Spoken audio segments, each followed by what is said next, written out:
పల్నాడు జిల్లా పిన్నెల్లి గ్రామంలో మంద సాల్మన్ కుటుంబాన్ని ఎంఆర్పీఎస్ అధ్యక్షుడు మందకృష్ణ మాదిగ పరామర్శించారు. సాల్మన్ హత్యను ఎంఆర్పీఎస్ ఖండిస్తోంది. ఈ విధమైన హత్యలు ఎక్కడా జరగకూడదని కోరుకుంటున్నట్లు మందకృష్ణ మాదిగ మీడియాతో అన్నారు.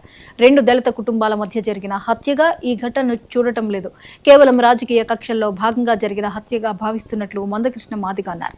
అధికారం ఎప్పుడు ఒక పార్టీకి సొంతం కాదు. పోలీసు యంత్రాంగం అధికార పార్టీలకు కొమ్ము కాయడం వల్లనే ఇలాంటి హత్యలు జరుగుతున్నాయని మందకృష్ణ ఆరోపించారు.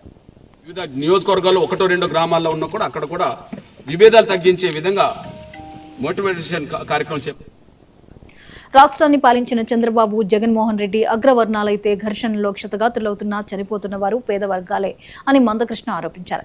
పల్నాడులో ఎరపతినేని శ్రీనివాసరావు, కాసు మహేష్ రెడ్డి ప్రత్యక్షంగా దాడులు చేసుకోరు. వారిని నమ్ముకున్న కార్యకర్తలు మాత్రం కొట్టుకుని చేస్తున్నారు. ఇకనైనా ఈ సంస్కృతి మారి పేదలు, దళితులంతా అన్నదమ్ములుగా కలిసిమెలిసి ఉండాలని మందకృష్ణ కోరారు. నియోజకవర్గాల్లో 1-2 గ్రామాల్లో ఉన్నా కూడా అక్కడ కూడా విభేదాలు తగ్గించే విధంగా మోటివేషన్ కార్యక్రమం చేపట్టాలని నేను కోరుతున్నాను. ఇక రెండోది, రాజకీయాలు ఎలా ఉన్నా గ్రామాల్లో ఘర్షణ పడద్దు అని చెప్పి, రాజకీయాలు ఎలా ఉన్నా ఎవరు నమ్ముకున్న పార్టీకి వాళ్ళు ఉన్నా గ్రామాల్లో ఘర్షణ వీలైతే ఇద్దరు పెద్ద మనసు చేసుకొని ఒక వేదిక మీద నుంచి ప్రకటన చేయాలి. ఇక్కడ ఎమ్మెల్యే, మాజీ ఎమ్మెల్యే, మేము గెలిచినా ఓడినా మేమే కదా. ఇవాళ గెలిచినైనా మొన్న గెలిచినైనా ఇవాళ ఓడినైనా, కాబట్టి మేము గెలిచేది ఓడేది మేమే కదా. మా కోసం మీరెందుకు ఘర్షణ పడతారు?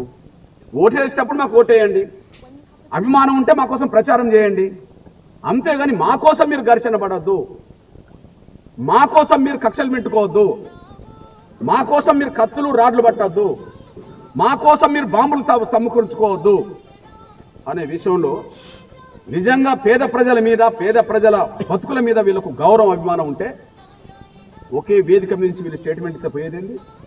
ఒకరు గెలుస్తారు, ఒకరు ఓడతారు కదా. ఇక్కడ ఒకరు గెలుస్తారు, ఒకరు ఓడతారు కదా. ఈ 2 పార్టీల అధినేతల నుంచే కూడా ఈ ఘర్షణలు పెరుగుతున్నాయి కదా. కాబట్టి ఒక వేదిక నుంచి ఒక స్టేట్మెంట్ ఇస్తే పోయేదేంటి? ఇప్పుడు గ్రామ అభివృద్ధి కోసం, నియోజకవర్గ అభివృద్ధి కోసం కలిసి పనిచేస్తారు కదా. ఉదాహరణకు ఏదన్నా ఒక కేంద్ర ప్రభుత్వం ద్వారా ఒక సమస్య పెండింగ్ ఉందనుకో, అఖిల పక్షాలు వెళ్తాయి కదా. లేదా ఒక ముఖ్యమంత్రి ఏదైనా సమస్య మీద అందరు అభిప్రాయం తీసుకోవాలనుకున్నారనుకో, ముఖ్యమంత్రులు అఖిలపక్షం సమావేశాలు పెడతారు కదా. ముఖ్యమంత్రులు, ప్రధానమంత్రులు అఖిలపక్షం సమావేశం పెట్టినప్పుడు అధికారం ఉన్నోళ్ళే కాదు, ప్రతిపక్షంలో ఉన్న వాళ్ళు కూడా సమావేశాలు పాల్గొంటారు కదా.